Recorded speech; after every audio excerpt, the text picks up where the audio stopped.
I made a comment in a video the other day, kind of wondering about what's going on with Turkey and why it is that they're going through what they're going through right now. What is God doing? And really during the video, because I'm not interested in what the news has to say about it or what sense the world is making of it. What I'm interested in is understanding the key players in these end times and what is God unfolding right now. What is he doing? Because the way that they got hit is pretty hard. So I'm trying to understand what's going on here, like what's unfolding. And I talked with you also in a couple of videos about Putin's role right now. Everyone, the news media likes to demonize Putin, and they're demonizing Xi Jinping, and I don't really care. The only thing I care about is how is God using these people. And the way that he's using Putin right now in this war is to unify Europe so that these key players are coming together in order to fulfill his words. And I'm aware that there have been some people who are trying to say that, like, Ezekiel 38 and 39, that's Putin. And I mean, it's just really, honestly, it's ridiculous. These are people just stretching, reaching for something, and then using scripture to substantiate a story that they're putting together. If you want to know more about that, just look up Ezekiel, type in the word Ezekiel on the channel, and I believe that I posted at least one video about Ezekiel 38 and 39. So the main thing is, and I've talked with you about the main players, the key players, the Antichrist, the false prophet, and Western Europe. The Antichrist is Papal Rome.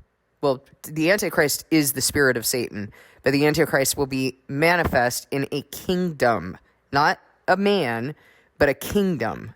And that kingdom was and then is going to rise again. That's what we're told in Revelation. So there shouldn't be any confusion as to who this is. Like, the Antichrist has been born. I remember hearing that on videos 4 years ago. The Antichrist has been born. I mean, that's ridiculous. No, the Antichrist was here, rose, then fell, then is going to rise again.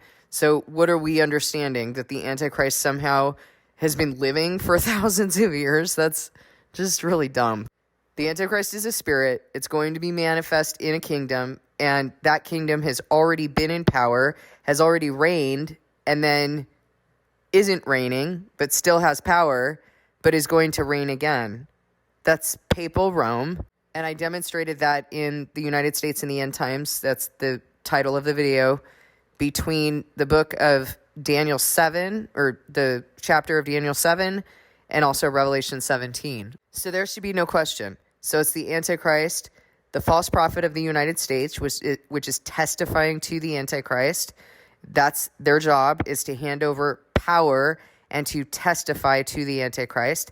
And then you have the 10 kings, or 10 horns, which are 10 kings, and that is the 10 Germanic tribes, which have not yet received a kingdom, but will receive authority, and God has put it into their heart to give that authority over to the Antichrist.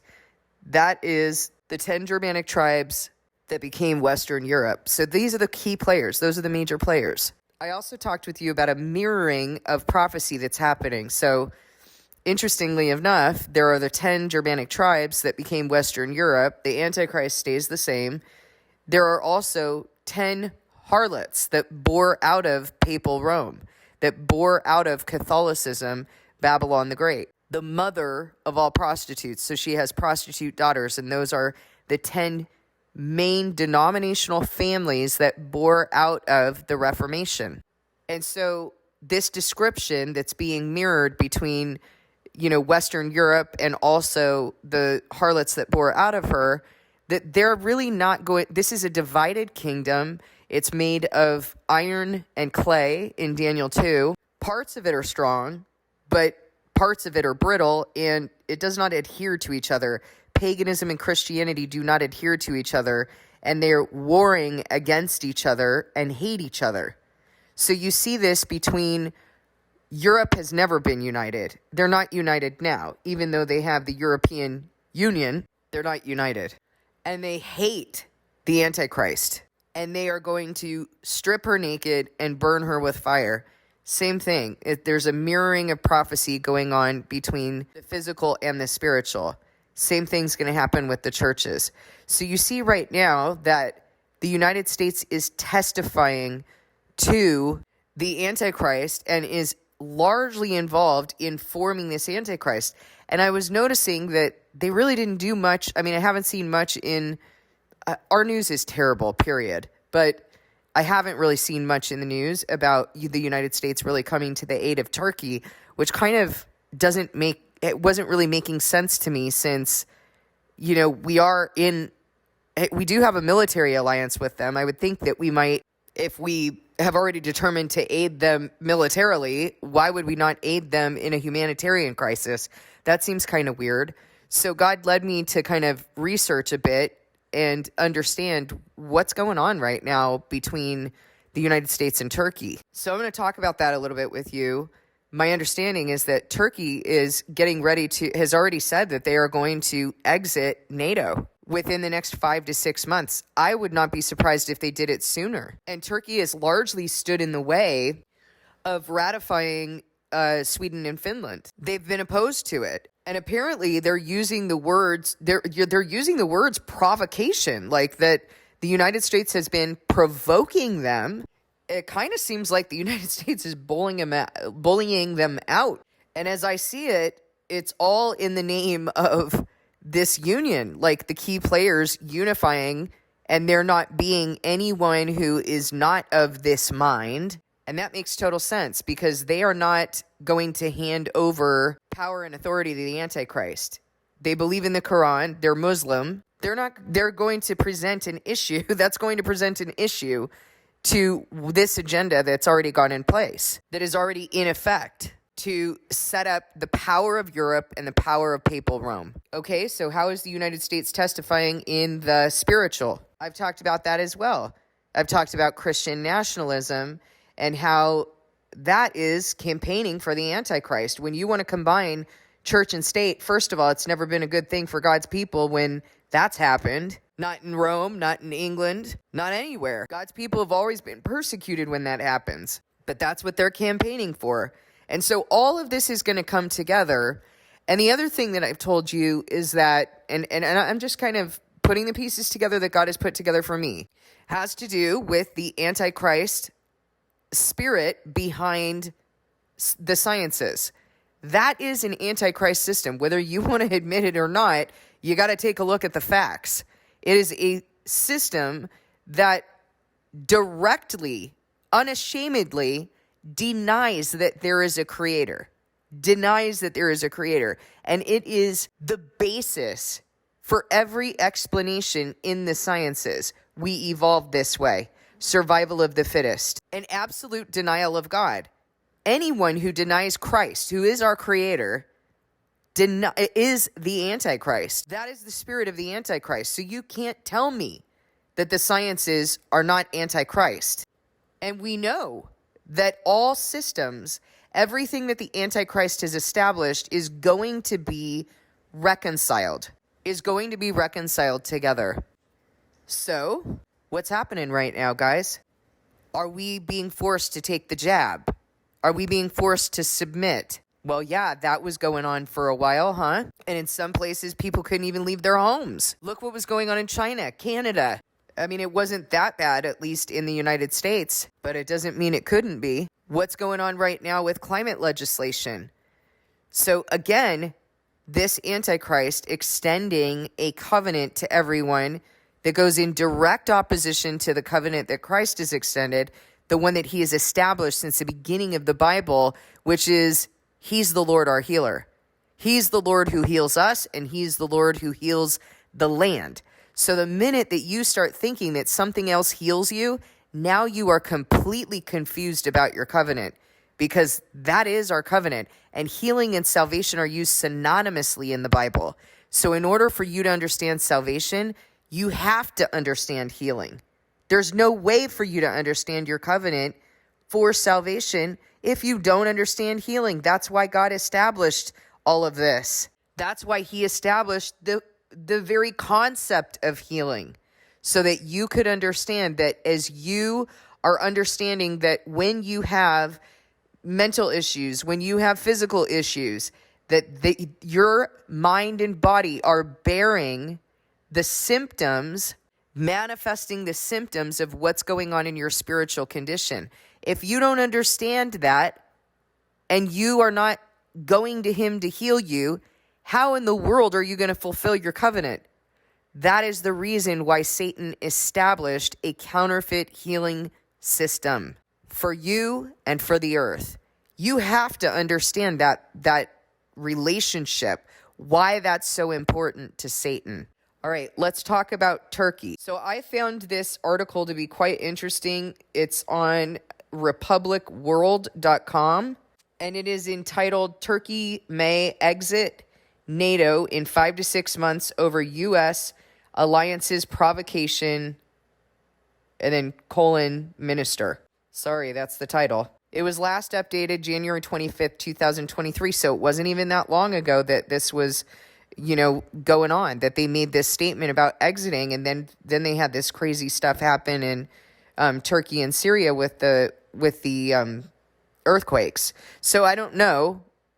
I still don't know exactly why it is that God has sent that, but I do find it kind of interesting. And I know that, he's using certain things like the war, Putin's war, in order to unify Europe. So my sense is that he is using this in order to make something come together. And as it is, Russia has really come to their aid. That may solidify their union and get them out of NATO sooner than later. Who knows? That's kind of my sense of things. But it's an excellent article. I just want to kind of take what they're saying and help you to understand what's going on. So here's what they've said. The developments prompt us to take such steps. NATO is making us do so with its provocations. They have been seeking to contrast us to our neighbor Turkey. Turkey will leave NATO in 5 to 6 months. Ethem Sankak, I'm probably not saying their name right, said. NATO, have been trying to get us caught in the Middle East crossfire. Finally, you can see campaigns against the Quran in Sweden and the Netherlands. Ankara's Aydınlık, I'm not saying it right, newspaper quoted him as saying. All right, so 80% of the Turkish population is against U.S.-led NATO. When you see U.S.-led NATO, what does that make you think? Everyone else is acknowledging that this is U.S.-led, okay? It's an alliance, but it is being led by the United States. It is being testified. They are the ones testifying to how things are going to go and who's getting power and who's getting knocked out of this. False prophet. That's what I see when I read that. 80% of the Turkish population is against Turkey being in the military alliance led by the United States, the Turkish minister claimed. The United States is a country running the most hostile and destructive policy toward Ankara, he stated. The Turkish people have lately been showing sympathy for Russia and Russian President Vladimir Putin, Turkey's minister Ethem Sankak iterated, using a friendly tone for its ally, Russia. This week, Turkey's Patriotic Party also launched a nationwide campaign for Turkey to exit the North Atlantic Alliance. It also urged the government to shut all the military bases hosting U.S. troops on Turkish territory. That's kind of a big deal, guys. Moreover, Turkish leaders slammed the United States and NATO over the stalled F-16 fighter planes deal, urging that Ankara must withdraw from the alliance. Ankara has been planning to upgrade its existing F-16 fleet with 40 new Lockheed Martin-made Viper-class F-16 fighter jets and 80 modernization kits. But the U.S. Congress has been wary of Turkey's hostile rhetoric against its ally Athens and created hurdles to the sales with a clause that would restrict their use. Turkish Foreign Minister Mevlut Cavusoglu, in an earlier interview with private broadcaster Haber Global TV, also condemned the U.S. congressional hurdles, saying that Ankara would not agree to buy a product in any way that could tie our hands. Why should we buy a product that we can't use? Cavusoglu hit back at the dissenting U.S. lawmakers. Erdogan, in turn, denounced the deal, opposing lawmakers, saying that Biden must not fall for the games being played. Okay, so that's what's going on. We're not in a good space with Turkey. We haven't been, apparently, since January. I didn't know that. I just came across this. So this was at the end of January 25th, when they put this out. Again, I don't let the news media tell me what to think. I'm looking at what God told us was going to happen. I'm looking at that unfold. And that's my sense of things, is that they're not going to testify to the Antichrist. Surely they won't. So they're out. And to me, the word provocation tells me that they feel that they're kind of like don't really have any other option but to get out. And they really don't care for the United States. They don't care for the fact that this is U.S. led. They are not liking the false prophet. You know what I mean? So I just wanted to kind of tell you what it is that I'm seeing unfold. Obviously discern this. I was going to say, and help you to kind of have a way of understanding it. But I think that the healthier way to do this is to discern it by God. That's the only way. What is he doing here? Because he's doing something. And I really see that he is creating a situation where alliances are forming. Alliances have to form. You got to pick a side when there's war going on. And you got to know who's supporting you when you have a major catastrophe like what they're dealing with right now as a result of those earthquakes. And from my understanding, they have a good relationship with Putin. Not so good of a relationship with the U.S. So what do you think is going to happen? You think they're going to continue to stay in a military alliance against their BFF? I don't think so. So all of the, God knows how he's going to move the pieces. And whatever he's doing, all those pieces are moving into place. The other thing that I would say is, with Turkey out of the way, that makes it very easy for Ukraine, Finland, and Sweden to jump on board. So that's, I see that being the next thing that's going to happen. So all of those alliances are reasonably going to follow. Again, it's not a prediction. I'm just watching what's unfolding, because I already know what God's word says, that these alliances are going to form. Okay, so that's it. I'm staying with what I see. I wanted to update you on that, but I'm not jumping ahead to anything else, trying to fill in any gaps. Thank you for listening. God bless you, and I'll see you in the next video.